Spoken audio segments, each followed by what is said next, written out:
Okay, we're going to talk today about figurative language. I know that we've gone over earlier in the year, but I need to go over it with you again because I'm going to be testing you on it soon as well. And this stuff will also be useful on the test you guys will be taking in 2 weeks. So let's go over it first. It should be on page 26 in your comp books or using your iPads if you're using your iPads. So here's the standard for today. Determine the meaning of words and phrases as they are used in text, including figurative, connotative, and technical meanings. And the objective is to understand the meanings of figurative language devices and be able to recognize the use of them and in popular media. Okay. So first, figurative language. This needs to be in your notes. Authors use many types of figurative language in order to help the reader visualize and understand what they are writing, and there are several kinds. We have metaphor, simile, alliteration, onomatopoeia, personification, and hyperbole. Please make sure to spell the words correctly. They are on the screen for your use. And make sure that these are in your notes, please. Leave a space between each of the types of figurative language. That's where you're going to be putting in the actual definitions and examples.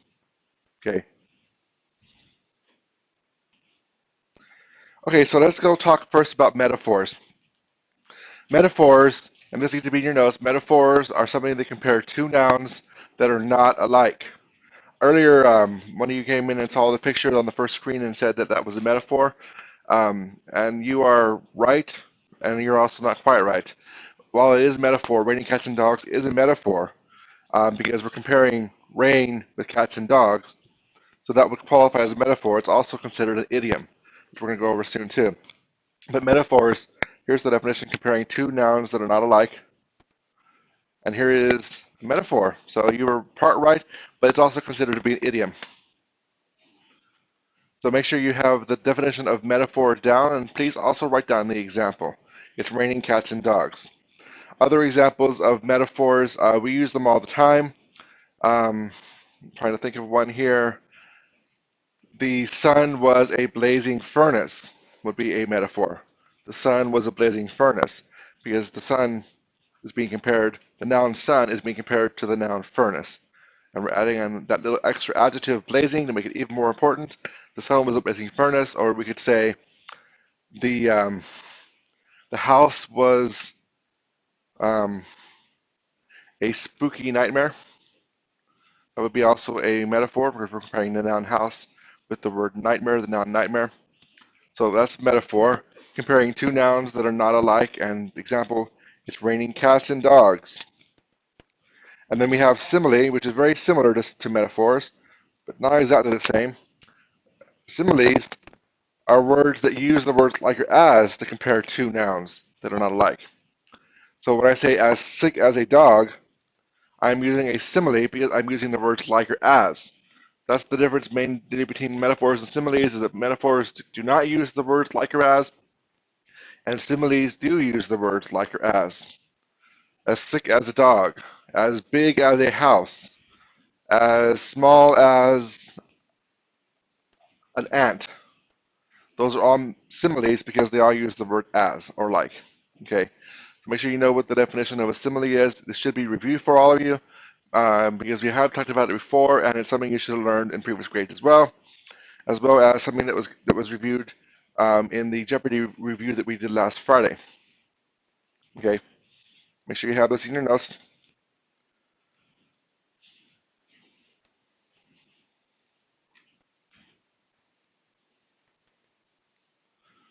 Similes. Similes and metaphors are two of the most important, most commonly used forms of figurative language. They are not by all means the only ones, though. Okay, let's move on. Then let's sort these similes and metaphors. There are several on the screen. We're going to sort them into categories. To demonstrate for you, we have the first one, heart of stone, and I would drag it in either to the simile or the metaphor, and I would say that a heart of stone would be a metaphor, so I'm going to drag it there, I'm going to release it, and if it disappears, then it is indeed a metaphor. If it spins out of control, comes back down, it is not a metaphor, it would have been a simile. So let me pull up Class Dojo to get some people to go up to the board and choose some of these similes and metaphors. Period 1, starting class. Okay, first person is going to be Sophia. Sophia, please go to the board and drag one of those figurative terms to their place.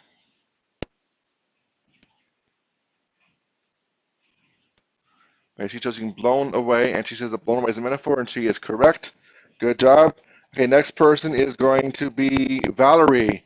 So Valerie, you get to go choose a simile or a metaphor. Remember the difference between the similes and metaphors. Similes use like or as, metaphors do not. She's choosing happy as a something. But let me give you a little hint for the next time the person goes up there. If you can't see the whole thing, if you just touch it, like flat as a pancake, it'll scroll the entire words down there. She saw the word as, so she knew that it was a simile. But in the future, just do that for me. Okay, good. The next person is going to be Eileen, not Eileen, because Eileen isn't in this class. Let's go with Rodrigo.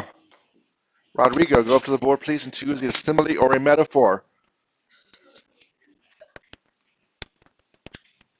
Make sure you click them to make sure you know what it says. Click it before you move it in there. Thank you for not doing that. Appreciate it. That was not what I asked you to do. You need to listen, please. Let's try that again from somebody else that's going to actually listen. Juan Carlos is not here. So then let's go instead with Lizette. Lizette, please make sure you click it so we can read what the entire thing says before we drag it in to the appropriate place. So eats like, click it first, just touch it, please. Eats like a bird. Okay, eats like a bird. Is it a simile or a metaphor? You think it's a simile? And you would be correct. Okay, the next person is going to be Juan.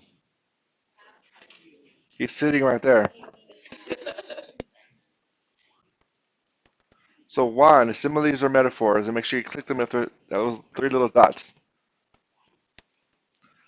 Flat as a pancake, I think it says. Let's try that.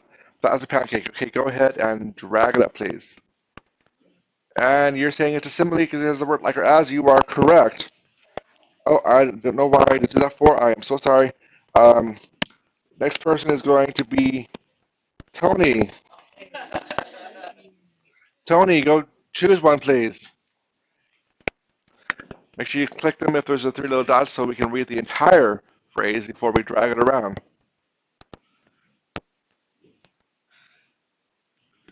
Apple of my eye. Okay, apple of my eye. Is it a simile or is that a metaphor? It should be easy. If it doesn't have the word like or as, it's not a simile.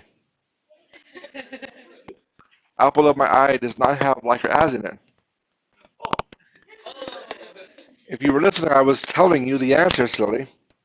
Okay, next person is Alondra. We have several left here. Let's see if we can get some more going. So couch potato. Couch potato is a metaphor. Okay, next one is Alexis.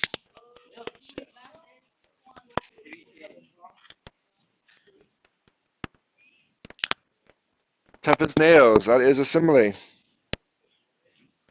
Okay, Carol, you're next.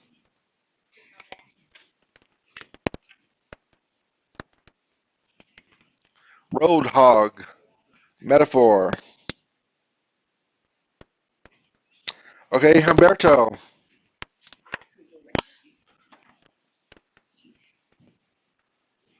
Chill out, dude. Give me a metaphor. Okay, Gio.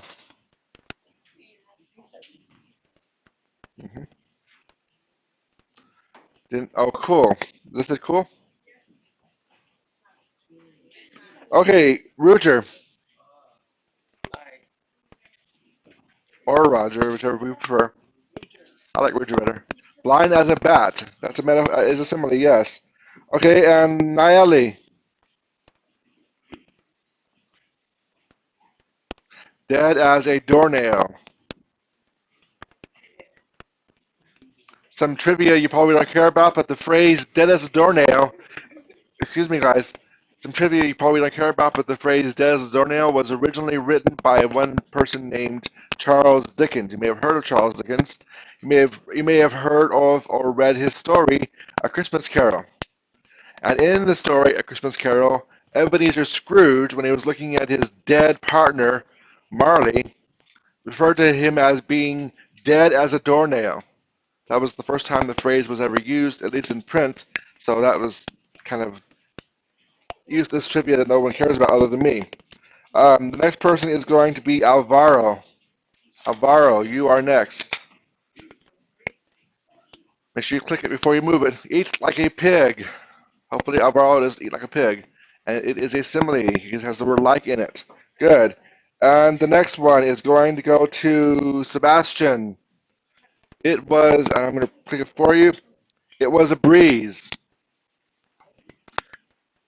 It was a breeze. Almost dragged it to simile, but you realize at the last second it doesn't have like a house. It's a metaphor. Good. Okay,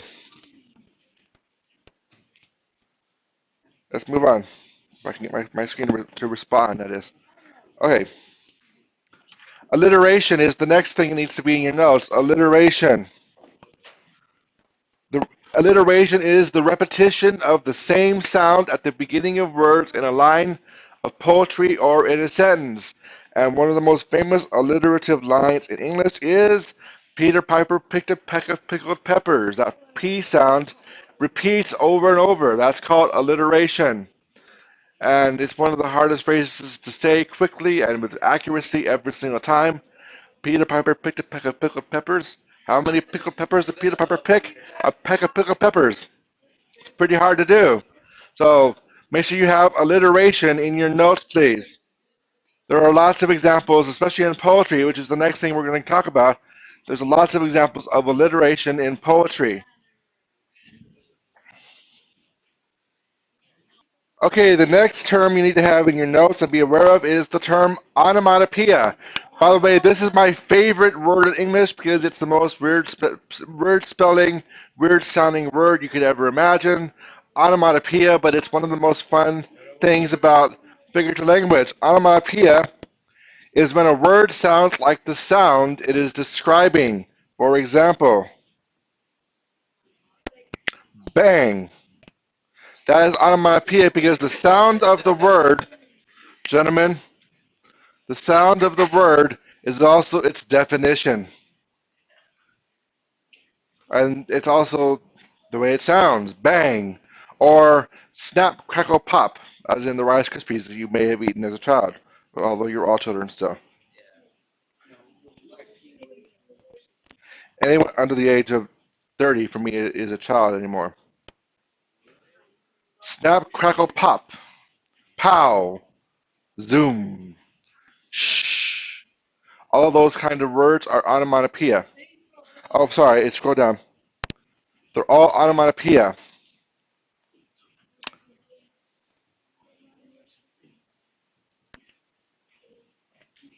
Lots of words in English have that.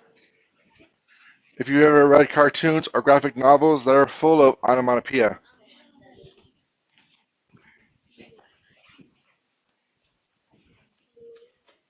Okay, the next type of figurative language that we have is going to be. Oh, before we do that, let's sort the phrases here.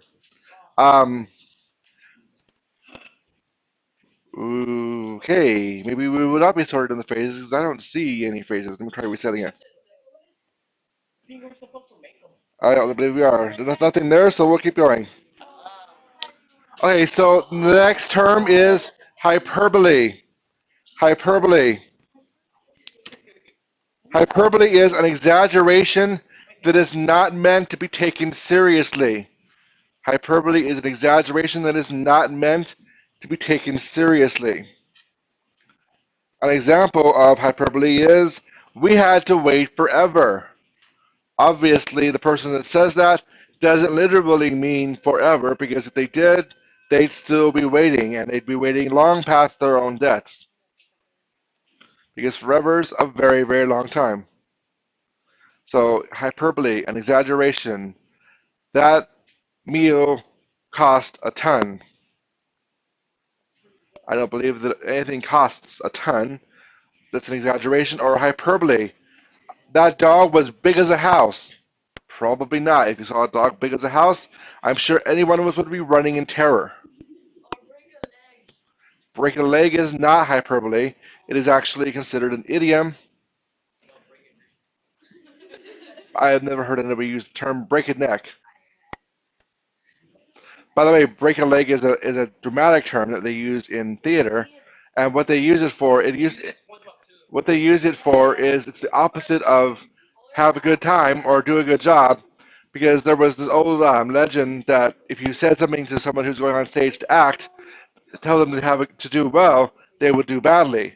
So instead of giving them bad luck by jinxing them, you give them bad luck, and hopefully that reverses the jinx.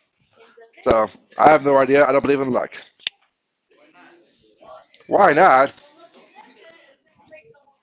The universe is already random enough as it is. There's plenty of chaos in the universe. Okay, and then next we have personification. Personification, describing human qualities in something that is not a person. For example, my computer died. Well, computers don't have human qualities, so they don't actually die. So make sure you have this in your notes, please. Describing human qualities in something that is not a person. My computer died would be one example. You could say the clouds whispered their discontent, or the thunderstorm roared its anger at people below. The game called my name. I don't believe that would be personification, because I suppose the game could call your name if it knows your name. My TV died is personification, but you cheated because you just changed one word.